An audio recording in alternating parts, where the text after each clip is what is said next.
যারা বড় লোক সাত দেওয়া বাড়ি, যারা দুতলা বাড়ি তারা ঘর পায়, আর যারা জড়ি খাটিয়ে যারা দুবেলা দুমুঠো খেতে পায় না তারা কিন্তু আবাস যোজনার ঘর পায় না। এর নাম হচ্ছে বাংলার মুখ্যমন্ত্রী মমতা বন্দ্যোপাধ্যায়, একটা অপদস্থ জাল্লাদ মুখ্যমন্ত্রী বলে আমি মনে করি। আজকে বাংলার মানুষের জন্য ভাবিনি, তাই তিনি তার দল তার নেতৃত্বের কথা ভেবেছেন, তিনি তার কথা ভেবেছেন, তার পরিবারের কথা ভেবেছেন, তিনি বাংলার মানুষের কথা ভাবেননি, পিছিয়ে পড়া গরিবদের কথা ভাবেননি, দিন দুঃখী ভাইদের কথা ভাবেননি, দুবেলা খেটে খায় দুবেলা দুমুঠো অন্ন জোটে না তাদের কথা ভাবেনি।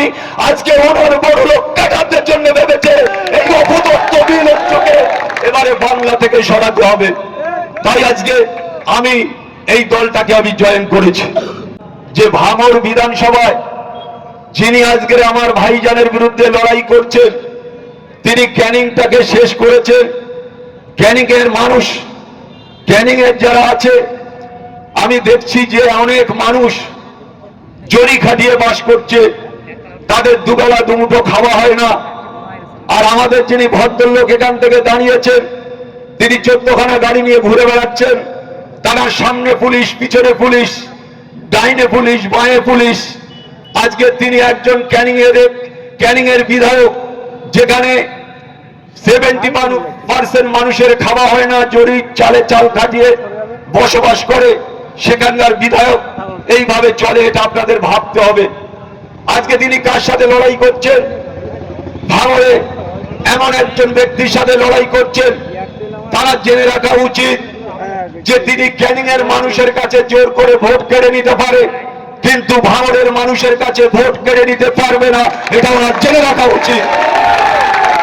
তাই আমরা ভাঙড় থেকে ওনাকে বিপুল ভোটে হারিয়ে প্রমাণ করে দেবো যে ভাঙড়ের মানুষ সঠিক নেতৃত্বের ভোট দেবে। তাই জেনে রাখতে হবে যে যার ক্যানিং এর মানুষ খেতে পায় না, 14খানা গাড়ি, সামনে গাড়ি, পিছনে গাড়ি, ডাইনে গাড়ি, বাঁয়ে গাড়ি, এরম একজন বিধায়ক তার নিজের এলাকার জন্য কিচ্ছু করেনি, গরিব মেহনতি মানুষের জন্য ঘর দেয়নি, আবাস যোজনার ঘর দেয়নি। আমি শুনছিলাম, আজকে আমি দেখেছি যে দলটা মমতা বন্দ্যোপাধ্যায় যখন দলটা করেছে, 84 সালে উনি যাদবপুর কেন্দ্র থেকে লড়াই করেছিল, সেখান থেকে ওনার ওই আঁচলের তলায় আরাবুল আজকে লড়াই করে করে ওনার কাছে ওনাকে আমরা পথ দেখিয়েছি। আজকে সেই বহিরা, সেই ভদ্র বহিরা, আজকে তার ক্যাডাররা, তার ভাই নেতারা, কর্মীরা, মন্ত্রীরা, আমলারা আজকে কোটি কোটি টাকা, আজকে ভাবতে অবাক হয়। যে ভদ্রলোক এখানে ক্যান্ডিডেট হয়েছে, আপনাদের একটু জেনে রাখা উচিত। আমি বলছি, 3 জনকে টিকিট দেবে বলে 75 কোটি টাকা এক একজনের কাছ থেকে 25 কোটি করে টাকা নিয়েছেন তিনি ভদ্রলোক ক্যান্ডিডেট করবেন বলে। আজকে যখন তিনি ক্যান্ডিডেট হয়ে গেলেন, তাদের বলছে তোর ব্লকের সভাপতি করে দেবো, একজনের বলছে তোর পঞ্চায়েত সমিতির সভাপতি করে দেবো, একজনের বলছে তুই সারা ভাঙড়ে তোলা তুলে বেড়াবি, যে টাকাটা আমার দিচ্ছিস আদায় করে নিবি। এই হচ্ছে উনি কেন। আর উনি ভাঙড়ের মানুষের কাছে ভোট চাইতে আসছে, লজ্জা লাগে না? তার লজ্জা থাকা উচিত নয়? আজকে এই নির্লজ্জ অপদর্থ তোলার জন্য ভাঙড়ে এসেছে।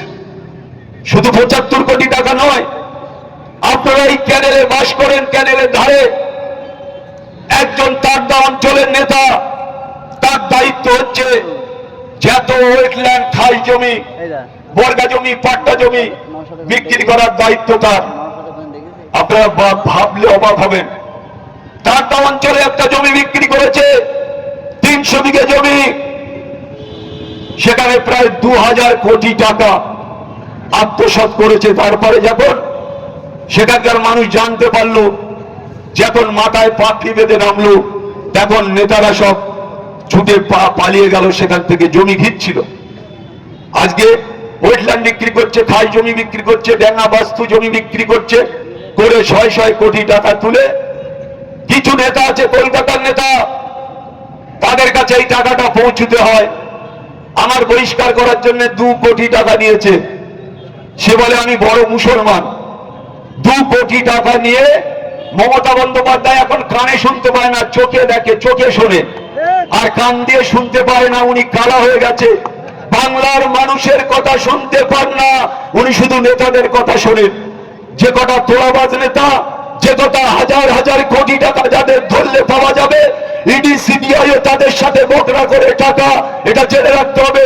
আজকে এতগুলো কেস হয়েছে, একটা কেসেরও অ্যাকশন হয়নি, ইডি সিবিআই করেননি। কেন? আমি 500 কোটি টাকা আয় করেছি, আমি যদি 200 কোটি টাকা ইডি কে সিবিআই কে দিই, তাহলে আমার তো 300 কোটি টাকা থাকলো। এই চোরের দল, এই গরু চোর, বালি চোর, কয়লা চোর, চাকরি চোর, এই চোরেদের দল হাজার হাজার কোটি টাকা দুর্নীতি করেছে, আর সেই টাকার বকরা ইডি সিবিআই রে নিয়ে দিল্লি চলে যাচ্ছে। বলে আমরা ভাই বিরাট কাজ করছি। কি কাজ করছো? এসে বাড়ি এসে একটু বাড়ি 2-4 জন এসে ঘোরাঘুরি করলি, সে দেখছে যে সত্যি তো ইডি সিবিআই ঘুরছে। বাড়ি ঢুকলো, সঙ্গে সঙ্গে আলোচনা হয়ে গেল, ভাই 50-50, আমি যা আয় করেছি তুই লে হাফ আর আমি লেই হাফ। বকরা করে দিল্লিতে চলে যাচ্ছে, আর নরেন্দ্র মোদী, অমিত শাহ সে টাকার বকরাও মনে হয় পাচ্ছে। আর না তো এদের কেন জ্বালা নেই কেন? বাংলায় মমতা বন্দ্যোপাধ্যায়ের কাছে আসলে সব যেন শুয়ে পড়ে। এদের আর শক্তি থাকে না, মেরুদণ্ডহীন, এদের মেরুদণ্ড থাকে না এই ইডি সিবিআই। তাই বলতে চাই, আমি প্রশাসনের বন্ধুদের বলবো যে এবারে নির্বাচন অত্যন্ত গুরুত্বপূর্ণ নির্বাচন। এবারে নির্বাচনে একতরফা যদি কোনো প্রশাসনের লোকেরা করে, আপনারা আমাদের জানাবেন, আমরা সঙ্গে সঙ্গে নির্বাচন কমিশনার থেকে শুরু করে সর্বস্তরে জানাবো। একটা ভোট যাতে কেউ না আটকাতে পারে, আর একটা ভোটারদের যাতে কেউ না চোখ দেখাতে পারে, ভয় দেখাতে পারে, সেটা আপনারা নজর রাখবেন। আমার নওশাদ ভাইজান এখানে আছেন, উনি সমস্ত ব্যাপারটা দেখছেন, শুধু ভাঙড় নয়, উনি সারা রাজ্যে বিভিন্ন বিধানসভায় উনি দেখছেন। তাই ওনাকে আমি শুধু ধন্যবাদ জানাবো না, উনি একজন দক্ষ নেতা, উনি একজন অত্যন্ত সচেতন ব্যক্তি, একজন শুধু বিশ্বাস পীর যারা বলবো না, উনি যে রাজ্যের মানুষ, হিন্দু, মুসলিম, জৈন, খ্রিস্টানের নেতা, এটা আজকে আমরা বলছি মমতা বন্দ্যোপাধ্যায় যেটা করতে পারেনি সেটা উনি করে দেখিয়েছেন। তাই ওনাকে ধন্যবাদ জানাবো। বক্তব্য রাখার মতন অনেক পরিস্থিতি ছিল, কিন্তু আমাদেরও পাশের বিধানসভায় আমি লড়ছি, আপনারা জানেন। আমি শুধু একটা কথা বলবো, ভাঙড়ে নওশাদ ভাই লক্ষাধিক ভোটে জিতবে, আর এর জমাদার চলে যাবে, এটা আপনারা জেনে রাখবেন। তাই সবাইকে ধন্যবাদ, শুভেচ্ছা, অভিনন্দন, ভালোবাসা জানিয়ে আমার ভাইজানকে আরেকবার শুভেচ্ছা অভিনন্দন জানিয়ে আমার মায়েরা, বোনেরা, আমার নারায়ণপুর অঞ্চলের সমস্ত নেতৃত্ব কর্মী, আইএসএফ এর বন্ধুরা, সবাইকে আন্তরিক শ্রদ্ধা ভালোবাসা জানিয়ে আমি আমার ছোট্ট বক্তব্য শেষ করলাম। বন্দে মাতরম, ইনকলাব জিন্দাবাদ, ইনকলাব জিন্দাবাদ। এখনো আমার একটু বাধা বাধা হচ্ছে, কেন? আমি ধরো একটা দলে ছিলাম, অনেক ক্ষেত্রে বাধা হচ্ছে, হয়তো অনেকেই ভাবছে যে আরামুল সেই বলে ফেলছে সেই কথাটা। যাই হোক, সেটা আমার মাফ করে দেবেন, মার্জনা করে দেবেন। আমি আমার বক্তব্য এখানে শেষ করলাম। আমরা আমাদের আরামুল ইসলাম মহাশয়কে ধন্যবাদ জানাই তার মূল্যবান বক্তব্য রাখার জন্য।